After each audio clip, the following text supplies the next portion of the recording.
పులివెందల అరటి సాగులో. ఇక్కడ పులివెందల రైతులకు మంచి జరగాలనే ఉద్దేశంతో మా ప్రభుత్వ హయాంలో, వైఎస్ఆర్సీపీ ప్రభుత్వ హయాంలో 25 కోట్ల రూపాయలు పెట్టి ఇంటిగ్రేటెడ్ కోల్డ్ స్టోరేజ్ కూడా పెట్టడం జరిగింది.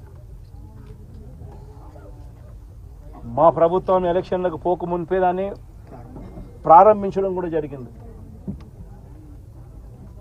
ఎంత దారుణమైన పరిస్థితి ఈ ప్రభుత్వంలో ఉంది అని అంటే, కనీసం దానికి యూజర్ ఏజెన్సీని టెండర్ పిలిచి యూజర్ ఏజెన్సీని ఐడెంటిఫై చేసి యూజర్ ఏజెన్సీకి దాన్ని అప్పచెప్పి కనీసం దాన్ని వాడుకలేకి కూడా ఈ ప్రభుత్వం తీసుకొని రాకుండా ఈ ప్రభుత్వం నడిపిస్తూ ఉంది అని అంటే వీళ్ళకి రైతుల మీద ఎంత కపట ప్రేమ ఉంది అని చెప్పడానికి ఇంతకన్నా నిదర్శనం అవసరం.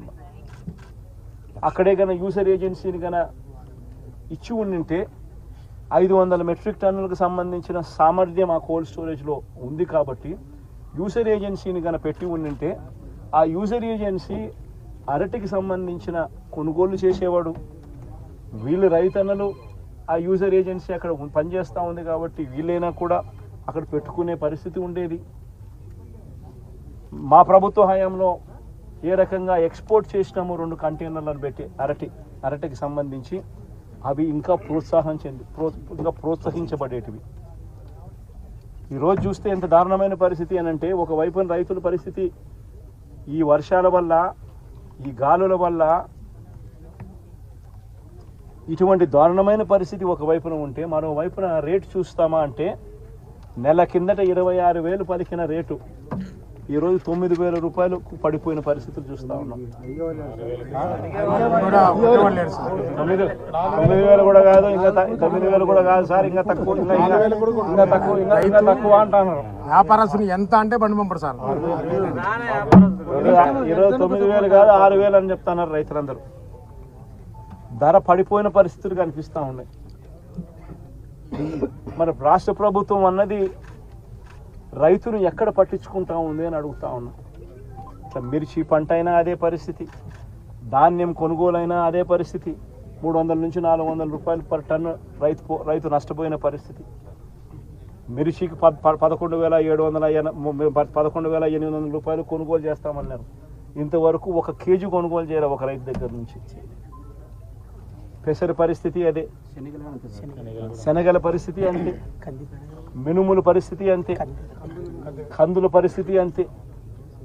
ఏ పంటకు ఈరోజు కనీస గిట్టుబాటు ధర రాని పరిస్థితిలో ఈరోజు రైతన్న వ్యవసాయం చేస్తూ ఉన్నాడు. రైతన్నలకు చీనీ చెట్లకు సంబంధించి గతంలో ఎప్పుడు చూడని రేటు వైఎస్ఆర్సీపీ హయాంలో రేట్లు వస్తే టన్ను ₹1,00,000 75,000 అమ్మిన రోజుల నుంచి చూస్తే సూట్ అనేది లేకోకుండా, కమిషన్ అనేది లేకుండా కొనుగోలు చేసే పరిస్థితి గతంలో ఉంటే ఈరోజు 23,000, 15,000, 18,000. కోవిడ్ టైంలో లారీలు డీజిల్ మనమే పెట్టి రైతులకు డైరెక్ట్ అకౌంట్ వేసినాం సార్. 12 కోట్ల రూపాయలు రైతులు డైరెక్ట్. అరటి రేటు మన కోవిడ్ లో ఎంత రేటు ఉంది సార్. లారీలు మనమే దారుణంగా ఉన్న పరిస్థితి. నేనైతే ఒకటి చెప్తా ఉన్నా, ఈ 4,000 ఎకరాలకు సంబంధించిన ఈ ప్రతి రైతన్నకు నేను ఒకటే భరోసా ఇస్తా ఉన్నా. ఈ ప్రభుత్వం మీద ఒత్తిడి తీసుకొచ్చే కార్యక్రమం జరిగేందుకే, చేసేందుకే ఈరోజు నా ఈ పర్యటన. ఈ పెద్ద మనిషి చంద్రబాబు నాయుడు గారు రైతులకు ఇవ్వాల్సిన ఇన్పుట్ సబ్సిడీ ఖచ్చితంగా ఇవ్వాలి, ఇన్సూరెన్స్ సొమ్ము కూడా ఖచ్చితంగా రైతులకు అందరికీ కూడా రావాలి. ఏ రైతన్నకు కూడా ఇవి రాని పరిస్థితి ఎక్కడైనా ఉంది అని అంటే మాత్రం ప్రతి రైతన్నకు నేను ఒకటే చెప్తా ఉన్నా, కళ్ళు మూసుకుంటే సంవత్సరం అయిపోయింది, ఇంకా కళ్ళు మూసుకుంటే మరో 3 ఏళ్ళు ఓపిక పట్టండి. వచ్చేది మన ప్రభుత్వమే. మన ప్రభుత్వం వచ్చిన 1 నెలకే ప్రతి రైతన్న ముఖంలో సంతోషాన్ని చూసేటట్టుగా వాళ్ళకి రాని ఇన్సూరెన్స్ను ఇప్పిస్తా, ఇప్పుడున్న ఇన్పుట్ సబ్సిడీ ఇస్తాను. ఇవ్వడమే కాకుండా ప్రతి రైతన్నకు 2023లో ఏ రకంగా ప్రతి రైతన్నకు 50,000 రూపాయలు మళ్ళీ ఇచ్చినట్టుగా ఆ డబ్బు కూడా మళ్ళీ ఇచ్చే కార్యక్రమం కూడా ఖచ్చితంగా రైతన్న ప్రతి రైతన్నకు నేను భరోసా ఇచ్చి నేను ఈ విషయం చెప్తా ఉన్నా. వైఎస్ఆర్సీపీ పార్టీ తరఫున నష్టపోయిన రైతన్నలకు కూడా ఖచ్చితంగా పార్టీ అంతో ఇంతో, అధికారంలో మనం లేము, ప్రతిపక్షంలో మనం ఉన్నాం, అంతో ఇంతో చేసే కార్యక్రమం మాత్రం ఖచ్చితంగా చేసే కార్యక్రమం ఖచ్చితంగా చేస్తాం.